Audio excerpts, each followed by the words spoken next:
Look, thank you everybody for being with us on our open book. Very good to be with you tonight.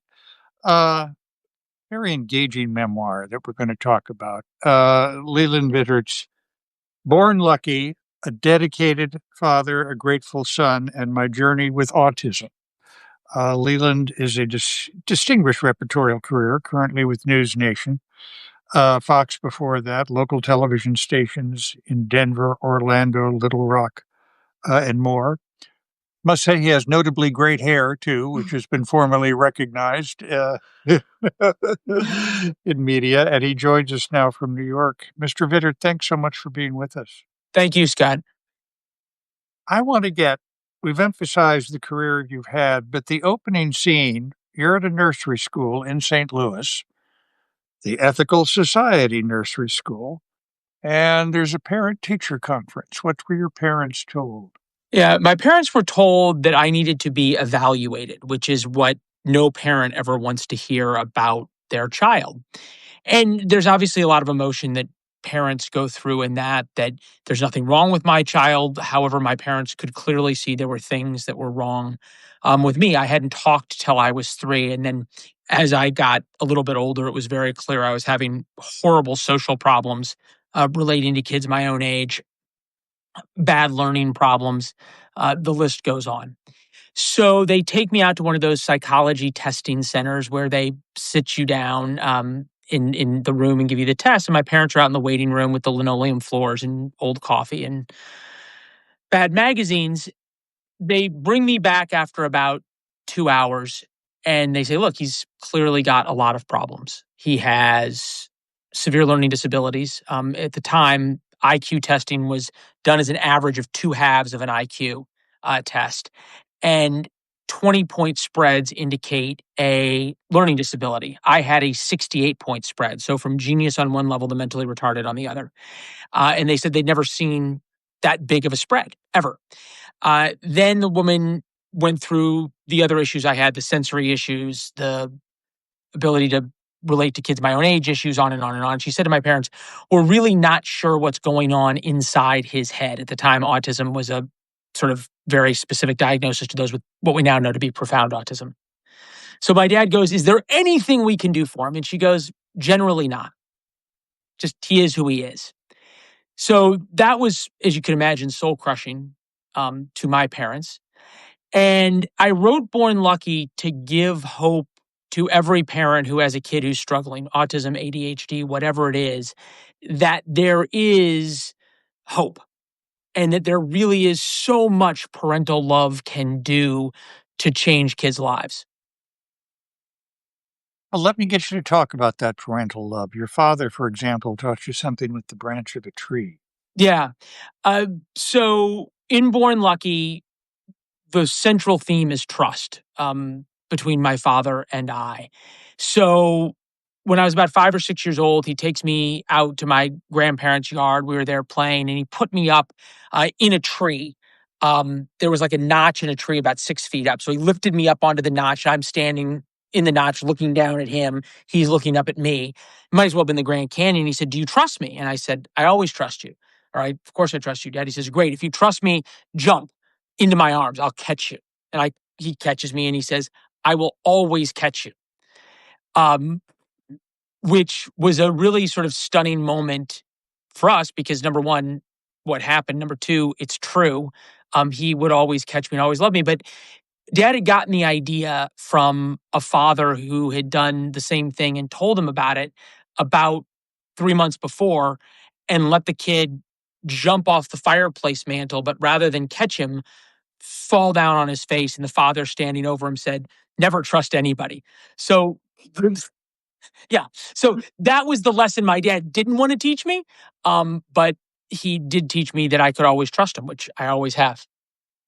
And I don't know if this would be handled the same way now. I don't know how it should be handled, but your parents never shared No, this with no, you. look, they never told anybody about my diagnosis. Not friends, not teachers, not therapists, not counselors, nothing. And my dad believed from a young age that I would have to be in the real world at some point and that he wanted to hold my hand through the adversity of adapting to the real world rather than trying to adapt the world to me, which obviously meant an enormous amount of work for him. Um, 2 hours or 3 hours every night for 5, 6, 7, 8, 10 years, putting me back together from the bullying and the isolation and the difficulties of school. I found out when I wrote the book, because he never told me any of these stories. He never even told me I'd been diagnosed with anything, that after he would put me to bed or be in my room with me and I'd start my homework, he'd come down to the living room, oftentimes midnight, 1 a.m. It's totally dark, and he himself would sit there and start crying by himself. So that's how sort of internal we kept this story. It's impossible not to love your father and mother, Yeah, in this book. And in life, I think. Um, Talk about a confidence building measure. You flew the Atlantic Ocean when you were what? yeah, yeah. No, so in Born Lucky, there's a few things that my dad was resolute about. He knew I wouldn't be good at really much of anything, but certainly not good in school because of the learning disabilities, wouldn't have any friends because of the social issues, and was horribly uncoordinated with athletics. So he tried to find things to help me gain self-esteem, not by telling me how wonderful I was, but letting me earn it. Self-esteem is earned, not given. So 200 push-ups a day, 5 days a week, when I was much younger. And then I really wanted to take flying lessons. And You were like 9 or yeah, something? I was at 8 when we started. And it wasn't about the flying, which was really remarkable and fun, but it was about giving me a way to have achievement and to have something in life outside of school. So there was something in my life that would be happy, but that required real responsibility by me. I had to do the ground school. I had to take the tests. I had to learn everything. So it taught me all these other skills and demanded a lot of me without sort of dealing with the issues that I couldn't deal with, which was kids and being in school and athletics and everything else.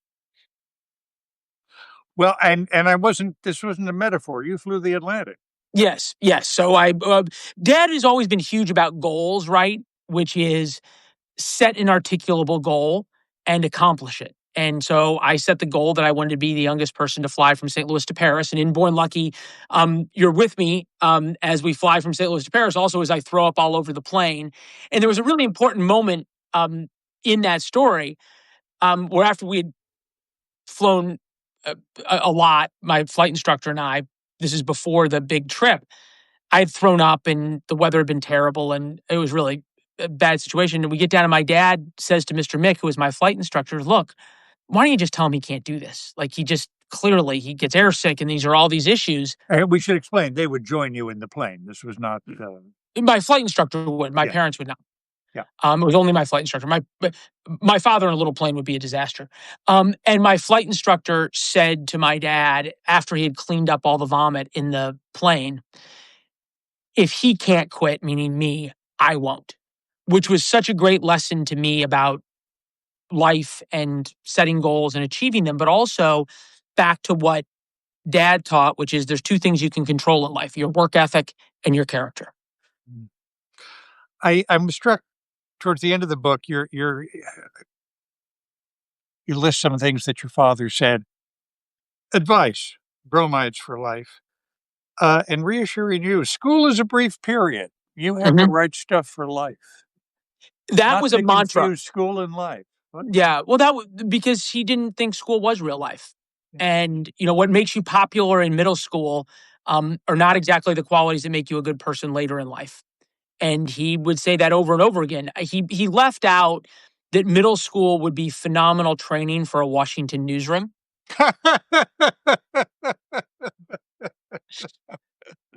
Yeah. Yeah. I I must say, by the way, before I get to our last sequence of questions, you distinguished career covering stories in the Middle East and Europe. Working for Fox News, election night 2020, you and Fox wound up coming to grief. And as a punishment, they sentenced you to work weekends. To some of us, working weekends is a great blessing in life, Well, okay? to be clear, Scott, and I'm a big fan. I was a weekend anchor, so I was already working weekends, and I loved it. I was demoted from being an anchor to All being right. a weekend morning reporter. which was a little bit like private school. Yeah. They said it's a little bit different on cable news than on CBS Sunday Morning. Just Yeah. Yeah. Yeah. uh, they but love to join you anytime on a weekend. They said basically it was like private school. It was a way of saying you're you're invited to leave. So that was sort of the way to push me on the way out. Which is fine. They made their decision. And Inborn Lucky, for those who kind of love the intrigue of cable news and a Washington newsroom, we kind of take you through how it happened, which is interesting, especially in light of all the emails that have come out because of the Dominion lawsuit. Yeah, I'll say. Look, I want to get back to your family. If I may, I have great admiration for you. Your sister Liberty is the coolest person Yep. in the world. Yeah. Uh, Uh, Tell yeah. us how you help each other in this. We should explain. What is she not? She's a mathematician. She's a MIT. She has a gourmet chef. PhD, her own cooking show, on and on. She's phenomenal. But the first memory Liberty talks about knowing me, and in Born Lucky, you're there as I'm in fifth grade. My parents ended up having to pull me out of the school. Things were so bad. But her first memory of her brother is in fifth grade. I would come from my classroom to hers, where she was a kindergarten, and we would walk home together. And she can still remember when we would get to the tree line at the back of the school to walk through the woods, I would just start sobbing every day because school and that day had been so hard. And she is a little girl would just hold my hand. And then throughout the book and throughout my life, there was some other really difficult things that she went through where people took out on her. Mhm. The issues with me, they called her the retarded kid's little sister. One teacher said to her, "I hope you're not as bad as your brother." Some other really awful stuff. And I think it speaks to, in so many parents of kids who have trouble, whatever the kind of trouble is, right? Doesn't matter, autism, anxiety, ADHD, any of these things, the sacrifices and the suffering that the whole family makes, and especially how hard it is on a sibling who really wants to protect their other sibling, which Liberty always did masterfully for me. How are you doing today? I mean, to judge it superficially, my God, you have a blessed and charmed life, and you keep In every way. talking about you're lucky, but you went through a lot of things people just Yeah. don't walk away from. Well, it's a great question because Scott, never went to therapy as a kid, right? My parents said that's just not what we're going to do. You're going to learn to fight through it.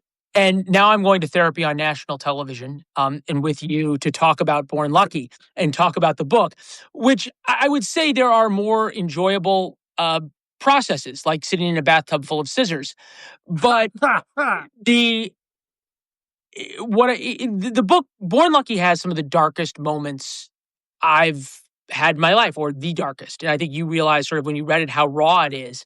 The flip side of that is that if by sharing this publicly and talking about it, it tells families they aren't alone in this struggle and that there is hope.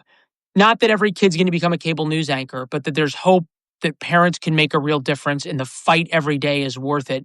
Then going through this and being willing to talk about these things that are real, but also really hard is worth it. Yeah. Well, thank you so much. Do we have time for Oh, a couple yes, of we have questions? questions, yes. Sure. So I'm gonna try and bundle them up a little bit if Yeah, Yeah, you take your don't time. sanity. Maggie is going to, yes, I'm sorry. So one is, do you wish you had known? It's a great question. And the answer is no. Partly because things worked out as well as they had, but also because my dad made it clear that he not only didn't want me to be defined by a diagnosis, he didn't want me to define myself by one, but also he never wanted me to be able to use it as an excuse. And the struggle, if you want to call it that, or the fight to fit in socially and adapt to the way the world is, continues to this day. Um, a couple of weeks ago, I was trying to pack my golf bag after a round of golf, and I was so focused on packing the golf bag, which task focus is a common characteristic of autism, that I was just horribly rude to the guy I had just played golf with. He came over to try to talk to me while I'm packing the golf bag, and I ignored him because I was so task focused. And at the end of it, I was just so angry at myself that I knew better and that I was so rude and sort of had allowed myself to revert right back to being a 7-year-old or something. And I sent him this long note. I found his phone number, sent him a long note, but I didn't say, oh, by the way, I have autism and that's why. And I think the standard that my dad set was, you need to learn to adapt to the real world, still applies. And I'm obviously very grateful for it. Another question that from SR and SR, I hope you're okay with me maybe flipping these words a little bit. Not everybody understands that being on the spectrum can enable luck. What advice would you give those people? Not those that are artistic themselves, but I guess to read SR's words directly, what advice do you give to people who think those on the spectrum are less than? Look, that's their problem. I certainly had a lot of people who thought that I was less than anything. I mean, there was a principal in 7th grade who called my parents in 7th grade, and 2 weeks into school, they just moved me into a new school. My parents were all hopeful that things would get better. And the principal sat my parents down and said, everybody here thinks your kid is quite weird. And arrow number 1 through my parents' heart, and then followed up with, and I do too. So, there was the art teacher who didn't think I was going to be Picasso, who said in front of the entire class, and in Born Lucky, we take you into this little art room, and I'm sitting there, a fat little 8th grader, and he says in front of everybody, Vittert, if my dog was as ugly as you, I'd shave its ass and make it walk backwards. So, the flip side is, I think, Scott, and you probably realize this from reading it, in Born Lucky, I don't name a single name of people who was mean to me. Yes, I meant to mention that. I was struck by that. Also, I shrank from citing the stories you just did because I find them too terrible. No, well, you got to tell the truth. And that's the story. I mean, that's the story of the book. And I think that the rawness of those stories was what gives people hope. And I didn't name any names, not because I don't remember them. I do. Yeah. But this wasn't about settling scores. And I used the names of everybody who was really kind to me. And I went out of my way to do that because I wanted people to know how much of a difference being kind to a kid who's struggling can mean. Well, thank you so much. Born Lucky, a dedicated father, a grateful son, and my journey with autism by Leland Vittert.